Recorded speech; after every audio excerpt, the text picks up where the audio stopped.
Hello, good afternoon. Welcome to paper number 4, English explanation for IBPS RRB PO mains oriented exams.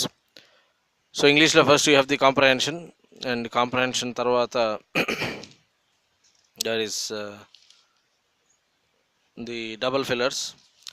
Double fillers tarvata we have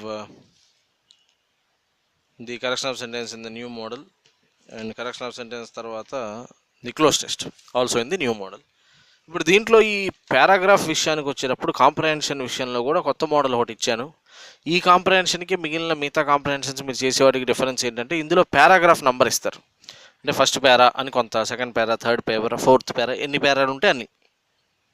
question అడిగేటప్పుడు కూడా ఏం చేస్తారంటే డైరెక్ట్గా పారాని point out చేస్తారు.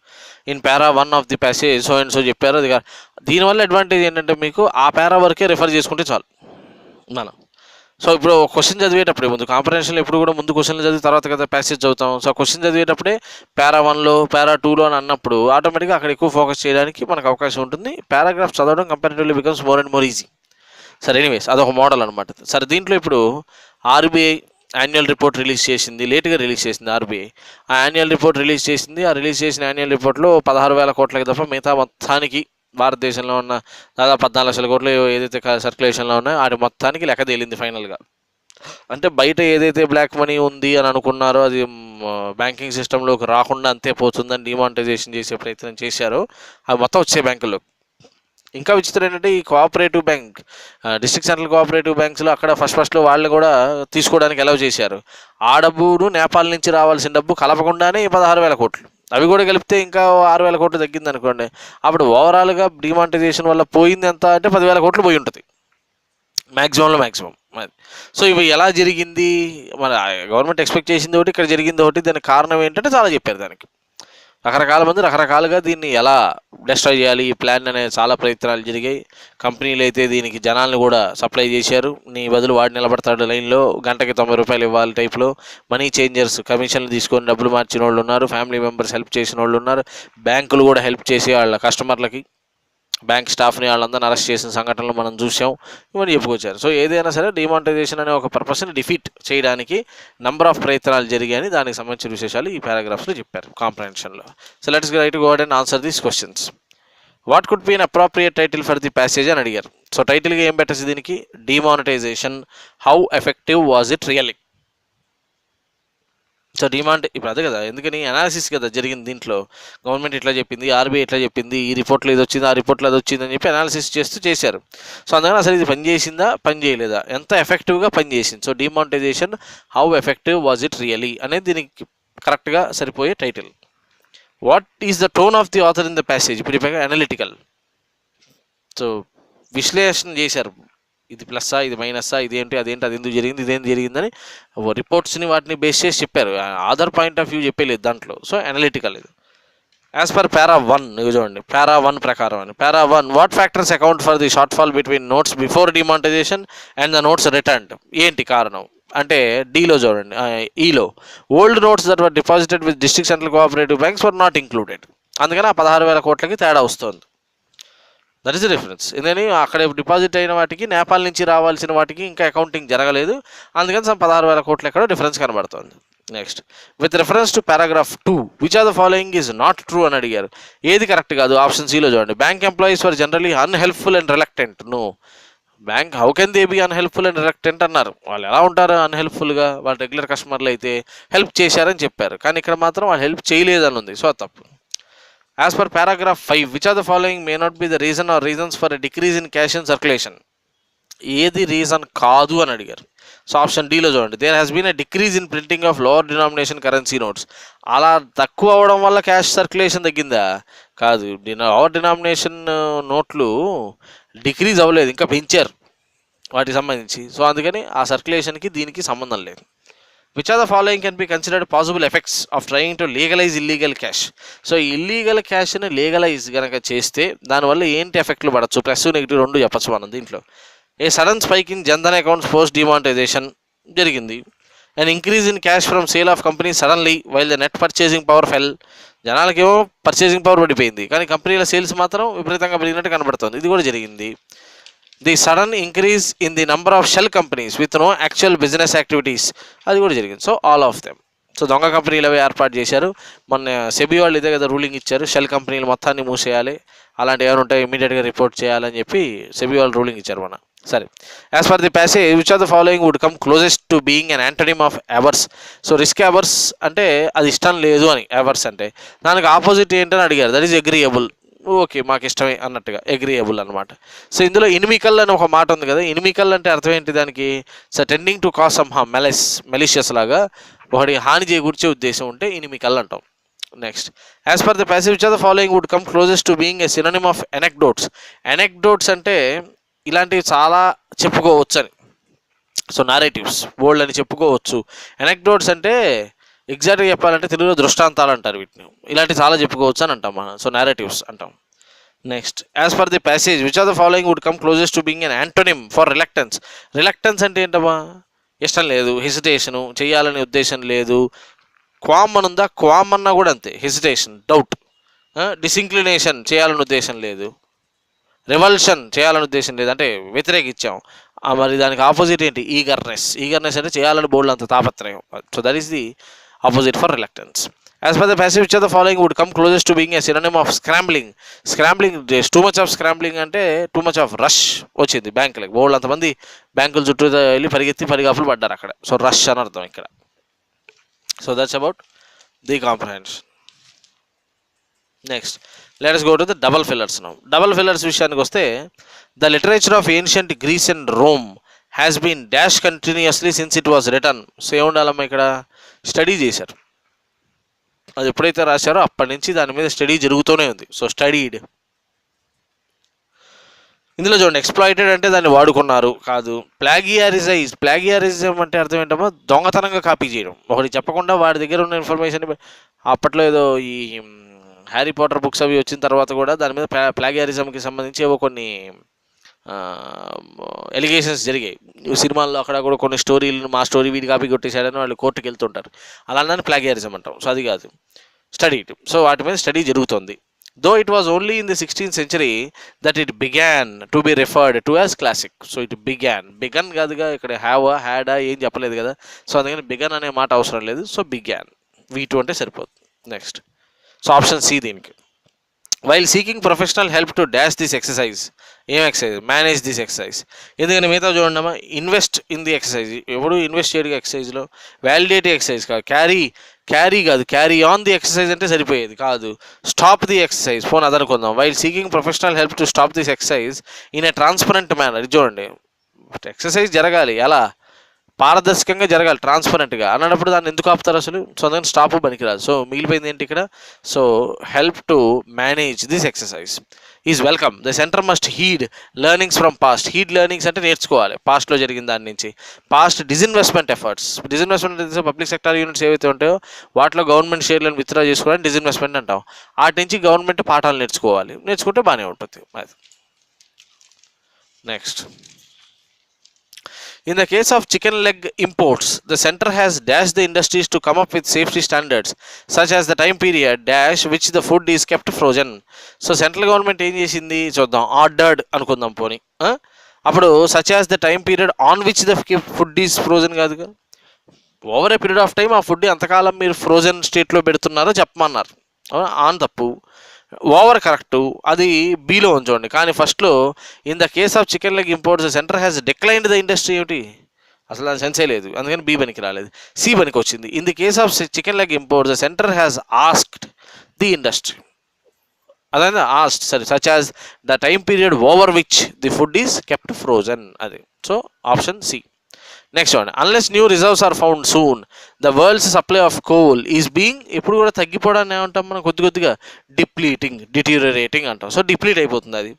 In such a way that with demand continuing to grow at present rates reserve will be exhausted కంప్లీట్గా. 2050 నాటికి మొత్తం coal అంతా అయిపోతుంది, ఎగ్జాస్ట్. అది. So option B. Management can be defined as the process of dash organisational goals. Goal పెట్టుకుంటే ఏమవ్వాలి మనం? Reach అవ్వాలి గోల్ని. చాలా సింపుల్ మాట కదా. So reaching organisational goals by working with and through human and non human resources to dash improve value addition, to continuously improve value addition to the world. So management అంటే ఏంటి? మనం పెట్టుకున్న ఒక ఆబ్జెక్టివ్ని, గోల్ని reach అవ్వాలి మనం. ఎలా రీచ్ అవ్వాలి? అది కంటిన్యూస్గా వాల్యుయేషన్, హ్యూమన్ రిసోర్స్ని నాన్ హ్యూమన్ రిసోర్స్ని వాడుకుంటూ కంటిన్యూస్ వాల్యుయేషన్ జరగాలని అర్థం. Right. Because Congress exempted the dash of household products from its regulation of hazardous waste, consumers continue to contribute to toxic pollution by improperly dash dangerous substances. So because Congress exempted the dash of household products, ఏంటది? Disposal. So disposal of household products, ఇంట్లో వాడే వాటిని పారేయడం గురించి exemption ఇచ్చారు. Industrial waste అలాంటిది ఏదైనా ఉంటే ఎలా పారేయాలి, ఏంటి, దాని సివరేజ్ మేనేజ్మెంట్ ఎలా చేయాలనే దాని మీద బిల్లో ఉందనుకుంటా. ఇంట్లో ఉన్న తుక్కు పారేయడానికి సంబంధించిన విషయం గురించి ఎగ్జామ్షన్ ఇచ్చారు. అందుకని ఇప్పుడు జనాలు ఏం చేస్తున్నారు? Consumers continue to contribute to toxic pollution by improperly ఏం చేస్తున్నారు? ఆ ఉన్నదాన్ని పారేస్తున్నారు. So improperly discarding. So discarding the dangerous substances. So అందుకని ఆప్షన్ ఈ అవుతుంది దీనికి. Next, Gwen Guthrie's controversial compact disc was dash by very radio. ఇది జాగ్రత్త చూడాలమ్మా. ఇది ఆ వేరీ రేడియో ప్రోగ్రామర్స్ వాడు డిస్క్ ఏదో కాంట్రవర్షియల్ డిస్క్ వస్తే దాన్ని ఏం చేశారు? ఇగ్నోర్డ్, పట్టించుకోలేదా? అప్పుడు పక్కది పనికిరాదు.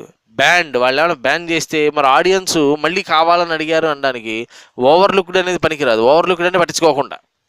మూడోది పనికి వస్తుంది. Gwen Guthrie's controversial compact disc was dismissed by very radio programmers. దాని గురించి పట్టించుకోలేదు, అవతల బారేసారు, పనికిరాదు. అంటిల్ ఎప్పటిదాకా the city's listening audience prized her work. చాలా ఎక్స్ట్రాడినరీగా ఉంది, మాకు అది ఇమీడియట్గా ప్లే చేస్తారా చేయరా అని ఆ జనాలందరూ అడిగేంతవరకు ఇది పనికిరాదు అని డిస్మిస్ చేసి పారేశారు అని. Next, the economic position of the Victorian working poor was so dash that even a brief spell of unemployment was likely to plunge them into dash. So Victorian working poor విషయంలో వాళ్ళ పరిస్థితి ఎంత వీక్గా ఉందో చెప్పాలి మనం. వీక్ అనే మాట ఇక్కడ ఎక్కడ లేదమ్మా. పెరిలెస్ అని ఒక మాట ఉంది కానీ అది ఇక్కడ పనికిరాదు. శాంగ్వైన్ పనికిరాదు. ఇక్కడ ఏముండాలి? టీనస్ అంటే అర్థం ఏంటి? Very very weak, very slight, ఏమాత్రం గట్టిగా ఇటానా పడిపోయే స్టేజ్ అనమాట. So tenuous that even a brief spell of unemployment was likely to plunge them into destitution. Destitution అంటే ఇల్లు వాకిళ్ళు వదిలిపెట్టేసి రోడ్ల మీదకి రావడం. డెస్టిట్యూట్స్ అంటే వాళ్ళే రోడ్డు మీద అడుక్కుంటూ ఉండేవాళ్ళు, ఇల్లు వాకిళ్ళు లేని వాళ్ళు డెస్టిట్యూట్స్ అంటాం. అక్కడ దాకా వస్తుంది పరిస్థితి చివరికి. Next, the playwright provides us, ఎవరు? The audience, with the dash feeling of dash. ఏంటది? Exhilarating feeling. Exhilarating very exciting feeling అనమాట, ఎక్స్ట్రాడినరీ ఉత్సాహం. Exhilarating feeling of omniscience. Omniscience అంటే అర్థం ఏంటి? The power of knowing everything. Omniscient అంటే అన్ని చోట్ల ఉందని, ఆమ్ని పొటెంట్ అంటే ఏదైనా చేయగలమని, ఆమ్ని ప్రెజెంట్ అంటే ప్రతి చోట ఉంటుందని, ఆమ్నిషియన్స్ అంటే అర్థం ఏంటి? The power of knowing everything. So we revel in the power to perceive connections that the characters cannot perceive. So ఆయన రాసేది ఎలా ఉంటుందంటే ఎగ్జిలరేటింగ్గా, ఆ క్యారెక్టర్స్ ఎవరైతే ఆ కథలో ఉన్నారో వాడికి తెలియకపోవచ్చు నెక్స్ట్ ఏం జరుగుతుంది అన్నట్టుగా, కానీ మనకు తెలిసిపోతా వస్తుంది అనమాట. It's as if we know everything అన్నట్టుగా రాస్తాడు ఆయన ఎక్స్ట్రాడినరీగా author. Next, although Caroline Gordon was rigorously objective in her journalistic writings, her lively and dash private correspondence dash a delightful capacity for biting commentary on the social scene. ఇప్పుడు ఆవిడ రిగరస్కి journalism గురించి రాసేటప్పుడు ఆమె చాలా ఆబ్జెక్టివ్గా రాస్తుంది, అంటే అనాలిసిస్ ఓరియంటెడ్గా ఖచ్చితంగా రాస్తుంది. కానీ her lively and dash private correspondent ఏంటది? ఎంటర్టైన్ కూడా చేయగలదు ఆవిడ. Entertaining private correspondence exhibited a delightful capacity for biting commentary on social scene. So social scene విషయానికి వచ్చేటప్పటికి ఆవిడ ఎంటర్టైనింగ్గాను మాట్లాడగలదు, అలానే అట్ ది సేమ్ టైం ఆవిడకున్న ఒక వెరైటీ ఆఫ్ క్యాపబిలిటీని ఎగ్జిబిట్ కూడా చేసింది ఆ ఎంటర్టైన్ చేయడం ద్వారా అని. సో ఆప్షన్ ఈ అవుతుంది ఇది. నెక్స్ట్, కరెక్షన్ ఆఫ్ సెంటెన్స్ సంగతి చూద్దాం. కరెక్షన్ ఆఫ్ సెంటెన్స్ ఇంతకుముందు నుంచి చేస్తూనే ఉన్నాం కదా. ఇది ఏంటది? ఒక పార్ట్లో ఎక్కడో ఎర్రర్ ఉంటుంది, ఆ పార్ట్ కాకుండా మిగతా దాన్ని మనం ఆన్సర్గా పెట్టాలి.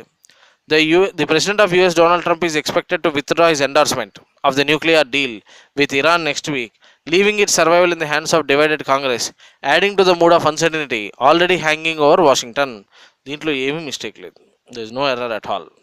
Next, India Supreme Court has banned the sale of fireworks in Delhi during the upcoming Diwali festival in hopes to prevent అనుందా? ఇన్ హోప్స్ అనే మాట ఉందా? In hope to prevent or hoping to prevent అంటే సరిపోతుంది. So hoping to prevent the spike in toxic air, but ఏదైనా mistake అనేది సీలో ఉంది. సో సీ లేకుండా ఉన్నది ఆన్సర్గా పెట్టాలి, which is option A. The Spanish Prime Minister Mariano Rajoy has asked the Catalonian government to clarify whether it had declared independence, as he considers the unprecedented step of suspending the region's autonomy had declared ఎందుకు? ఈ మధ్యకాలంలో జరుగుతుంది. ఇంతకుముందు ఇక్కడ కూడా previous ఎగ్జామ్స్లో ఒక comprehension చేశాను దీని మీద, క్యాటలోనియా ఇండిపెండెన్స్ ప్రకటించుకోవడం, స్పెయిన్లో ఉన్న ఒక పొలిటికల్ సమస్య గురించి. సో మీరు ఇండిపెండెన్స్ డిక్లేర్ చేసుకున్నట్టయితే ఇమీడియట్గా మీ గవర్నమెంట్ బర్తరఫ్ చేసి ఇక్కడి నుంచి సెంట్రల్ గవర్నమెంట్ పెడతానని ఏదో చెప్పాడు ఆయన. సో అందుకని ఈ మధ్యకాలంలో జరిగిన విషయం, అందుకని హ్యాడ్ అవసరంలా, ఇక్కడ ప్రెజెంట్ పర్ఫెక్ట్ ఉంటే చాలు. So therefore whether it declared అంటే సరిపోతుంది. అసలు సింపుల్గా వెదర్ ఇట్ డిక్లేర్డ్ లేదా వెదర్ ఇట్ హ్యాస్ డిక్లేర్డ్ అంటే సరిపోతుంది. అదర్వైజ్ హ్యాడ్ అనేది ఇక్కడ అప్రస్తుతం అనమాట. సో దేర్ ఫోర్ బి తప్పు, కాబట్టి బి లేని ఆప్షన్ చూస్ చేయండి, which is option C. Next, has efforts to cut planet warming emissions fall short. Large scale products to suck carbon dioxide out of the atmosphere will be needed by the 2030s to hold the line against climate change, according to scientists from Tyndall Center for Climatic Change Research. ఇందులో కూడా ఏమీ తప్పులేదు, everything is correct. Next, the insurance regulatory and development authority of India open the insurance sector ఎవరికి? To private enterprises, allowing Indian companies to partner with foreign establishments, which has been redefined. ఇది తప్పు కదా?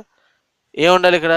Which have been redefined అని ఉండాలి. ఎందుకని? Foreign establishments, private enterprises, Indian companies ఇవన్నీ కూడా ప్లూరలే. So therefore which have been redefined అని ఉండాలి. ఆర్ లేదు which have redefined, have been కూడా అవసరం లేదు, ఎందుకంటే ఇదేమి ప్యాసివ్లో లేదు, యాక్టివ్లోనే ఉంది. So which have redefined insurance sector అని ఉండాలి. బట్ ఏదేమైనా ఆప్షన్ సిలో, అంటే నంబరింగ్ సిలో తప్పు ఉంది కాబట్టి అది తీసేసి సెకండ్ అది మిగిలిన ఆప్షన్ చూడండి, దట్ ఈస్ ఆప్షన్ బి అవుతుంది, సి లేకుండా ఉన్నది. The work of Richard Thaler, who won this year's Nobel prize. ఇంతకుముందు ఒకసారి ఎప్పుడో చెప్పాను పేపర్ చదివేటప్పుడు, నోబెల్ ప్రైజ్, నోబెల్ ప్రైజ్ రెండింటికి తేడా తెలుసుకోండి. Nobel is the name of a person, noble is something which is good, మంచి బ్యాక్గ్రౌండ్ అని అర్థం వస్తుంది. సో అందుకని don't call it as Nobel prize. So this year Nobel prize for economics is atypical. Atypical అంటే అర్థం ఏంటి? మామూలుగా ఎప్పుడూ జరిగేది టిపికల్. ఏటిపికల్ అంటే కొద్దిగా వెరైటీ అని, in the sense that it is easy for people not acquainted with the subject to find material which they can relate to unless his work studied the role of human behavior. Unless కాదు, unless ఎప్పుడు వాడాలి? ఒకటి plus ఒకటి negative అయితే, ఇక్కడ unless కాదు because అని ఉండాలి. ఆయన ఎకనామిక్స్ మీద ఏదైతే పేపర్ రాశాడో నోబెల్ ప్రైజ్ రావడానికి, ఆ నోబెల్ ప్రైజ్ రావడానికి రాసిన వర్క్ ఏదైతే ఉందో దాన్ని ఎకనామిక్స్ ఏమీ తెలియని వాళ్ళు చదివినా కూడా అర్థం అవుతుంది. ఎందుకని? బికాజ్ ఆయన హ్యూమన్ని రిలేట్ చేస్తూ రాశాడు ఆ వర్క్ అంతా, రీసెర్చ్ అంతా, అందుకు. సో బికాజ్ ఆఫ్ అని ఉండాలి. Okay, next, given the regions population, economic growth, population పక్కన కామా ఉండాలి. Given the regions population, economic growth combined with its increasing militarization and importance to global commerce, fundamental questions about peace and security in this century will be determined in Asia. So ఏషియాలో determine చేయబడతాయి వచ్చే century అంతా. ఎందుకని? Because ఇక్కడ economic growth ఉంది, population పెరుగుతుంది, militarization పెరుగుతుంది అని. సో దీంట్లో ఏం మిస్టేక్ లేదు. So all of them are correct. Next, fresh concerns over North Korea's nuclear program has accelerated the flight అని ఉందా? తప్పు కదా, కన్సర్న్స్ అనేది ప్లూరల్. సో హ్యావ్ యాక్సలరేటెడ్ అని ఉండాలి, అందుకని ఏ తప్పు దీంట్లో. సో ఏ లేకుండా ఉన్నది option D, other than these. ఎందుకంటే ఏబిసి మూడిట్లో కూడా ఏ ఉంది, ఆప్షన్ ఈలోనేమో నో ఎర్రర్ అని ఉంది, ఏది కాదు. సో అదర్ దాన్ దీస్ అని పెట్టాలి. జాగ్రత్త చూసుకోండి, జాగ్రత్త పెట్టేటప్పుడు. Accordance with a statement by former Barclay CEO, ఎప్పుడైనా సరే అకార్డెన్స్కి ముందు ఏం రావాలి? ఇన్ అకార్డెన్స్, ఆయన ఇచ్చిన స్టేట్మెంట్ అనుసరించి. సో ఇన్ అకార్డెన్స్ అని ఉండాలి. సో ఏలోనే తప్పుంది, ఏ లేకుండా ఉన్నది ఆప్షన్ సి. లాస్ట్గా, banks are defined as financial institutions that accept deposits from the public and creates credit and due to their importance of the financial stability of a country something is important for something. బ్యాంకులు important ఎందుకని? Financial stability of this country విషయంలో. So the importance for the financial stability of this country అని ఉండాలి. So అందుకని ఇందులో D తప్పు. D లేకుండా ఉన్నది ఏంటి అంటే ఆప్షన్ సి. అయితే యాక్చువల్గా దీంట్లో రెండు మిస్టేక్స్ ఉన్నాయమ్మా. Banks are defined as financial institutions that accept deposits, ఇక్కడ చూడండి యాక్సెప్ట్ అని ఉంది, యాక్సెప్ట్స్ అని లేదు. ఎందుకని బ్యాంక్స్ అని స్టార్ట్ చేశాం కదా. So accept deposits from the public and creates credit అని ఉంది, అది తప్పు. క్రియేట్ క్రెడిట్ అనే ఉండాలి. సో యాక్చువల్గా దీంట్లో రెండు మిస్టేక్స్ ఉన్నాయి. సరే, బిగ్గర్ మిస్టేక్ ఏది అంటే ఆ ఆఫ్ ప్లేస్లో ఫర్ అనేది రావాలి. Prepositional error is bigger mistake. So అందుకని అది పెట్టాం ఆప్షన్గా. Right, next. ఇక లాస్ట్గా మనం క్లోజ్ టెస్ట్ సంగతి చూద్దాం. సో క్లోజ్ టెస్ట్ విషయానికి వస్తే దీంట్లో కరప్షన్ పోగొట్టాలంటే పొలిటికల్ ఫండింగ్, అంటే పొలిటికల్ పార్టీలకి కంపెనీల వాళ్ళు డబ్బులు ఇస్తూ ఉంటారు, ఫండింగ్. ఆ పొలిటికల్ ఫండింగ్ వ్యవహారం గురించి, దాంట్లో ట్రాన్స్పరెన్సీ ఎలా తీసుకురావాలి, ఇలాంటి విషయాల గురించి ఉంది. So let's see this. The key to removing corruption is transparency of political funding that would end misuse of the state dash by the politician. ఏంటది? State machinery. స్టేట్ మెషినరీ అంటే ఎవరమ్మా? ఆ స్టేట్లో ఉండే ఐఏఎస్ ఆఫీసర్లు, ఐపీఎస్ ఆఫీసర్లు, bureaucracy, వీళ్ళందరినీ state machinery అంటారు. అందుకని కాన్స్టిట్యూషన్లో కూడా ఆర్టికల్ 356 ప్రకారం ఒక స్టేట్లో ప్రెసిడెంట్స్ రూల్ పెట్టాలనుకోండి, గవర్నర్ ప్రెసిడెంట్కి ఏమని రాయాలి letter? There is a breakdown of constitutional machinery in the state అని రాయాలి. సో స్టేట్ మెషినరీ అంటే స్టేట్ గవర్నమెంట్ అని ఒక రకంగా చెప్పాలంటే. Okay. By the politician to raise funds dash in the service of civil servants. ఏంటది? Roping in. Roping in అంటే అర్థం ఏంటి? వాళ్ళని కూడా వాడుకుంటున్నారు దీంట్లో. ఈ పొలిటికల్ ఫండింగ్ చేసేదాంట్లో వాళ్ళని కూడా ఇన్వాల్వ్ చేశారని అర్థం. So roping in the service of civil servants and dash both accountability and integrity. Accountability, integrity రెండింటిని దెబ్బతీశారు. దెబ్బతీశారనడానికి అండర్ మైనింగ్ అంటాం. అండర్ మైనింగ్ అంటే దెబ్బతీశారు. శాబోటాజ్ అంటే పాడు చేయడం అని అర్థం. దెబ్బతీయడం అనేది పాడు చేయడం. సో శాబోటాజ్ అనేది అక్కడ ఆల్రెడీ ఇచ్చున్నారు. సో అందుకని అది కరెక్ట్ కాదు, అండర్ మైనింగ్ అని ఉండాలి. Okay. So long as people need cash for bribes they would withdraw cash and a dash cost would not dash them. So ఏముండాలి అంటే ట్రాన్సాక్షన్ కాస్ట్. అంటే చాలామంది ఏం చెప్తున్నారంటే ఈ పొలిటికల్ ఫండింగ్ అది ఆపాలి అంటే బ్యాంకుల నుంచి డబ్బులు జనాలు డ్రా చేసేటప్పుడు ట్రాన్సాక్షన్ కాస్ట్ అని ఒకటి వేయాలి, బ్యాంకింగ్ ట్రాన్సాక్షన్ ట్యాక్స్ అని. అది వేస్తారు కాబట్టి జనాలు బ్యాంకుల నుంచి ఎక్కువ డబ్బులు విత్డ్రా చేయడం తగ్గిస్తారు, ఇది చెప్పారు.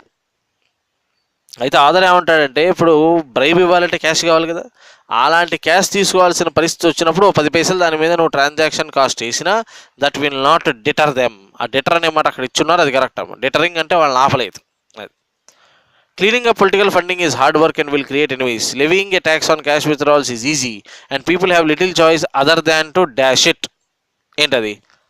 ఆ క్యాష్ ట్రాన్సాక్షన్ ట్యాక్స్ కనుక వేశారు అంటే దాన్ని జనాలు ఏం చేయాల్సి వస్తారు? బేర్ ఇట్, భరించాల్సి వస్తారు. ఇదా భరించైనా సరే డబ్బులు డ్రా చేసి అది కరప్షన్, బ్రైబ్ ఇవ్వాల్సిన పరిస్థితి ఉంటుంది. Bear it. Chances are we still see a tax on cash and little action on political funding. The RBI can dash on the potential savings from reduced cash handling. So cash ఎప్పుడైతే తగ్గిపోతుందో handle చేయడం, ఆర్బీఐకి అది potential saving. ఆ RBI దాన్ని ఏం చేయొచ్చు? ఎక్కడైనా use చేసుకోవచ్చు అని అర్థం. So RBI can pass on. So pass చేయొచ్చు. Pass on the potential savings from reduced cash handling to lower the cost of electronic transactions.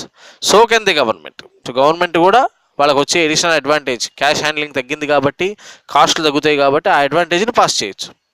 Dash from the RBI and the government in dash with the competition to visa. ఏంటది? Income. So ఆర్బీఐకి గవర్నమెంట్కి వచ్చిన additional income ఉంది. So income from the government and RBI in dash with competition to visa అంటే ఏముండాలి ఇక్కడ? In tandem. So in tandem అంటే same plane మీద. సో ఇప్పుడు గవర్నమెంట్కి వచ్చే డబ్బుతో వాళ్ళు ఏం చేయొచ్చు? వీసా, మాస్ట్రో ఇలాంటి ఎవడైతే మిడిల్ మ్యాన్ ఉన్నారో వాళ్ళకి పోటీగా వీళ్ళే ఒకదాన్ని సెటప్ చేయొచ్చు. Visa and Mastercard from RuPay. So రూపేని సెటప్ చేశారు, రూపేతో కంపీట్ చేయొచ్చు ఆ డబ్బంతా వాడుకొని. Should make digital payments virtually costless for merchants and consumers.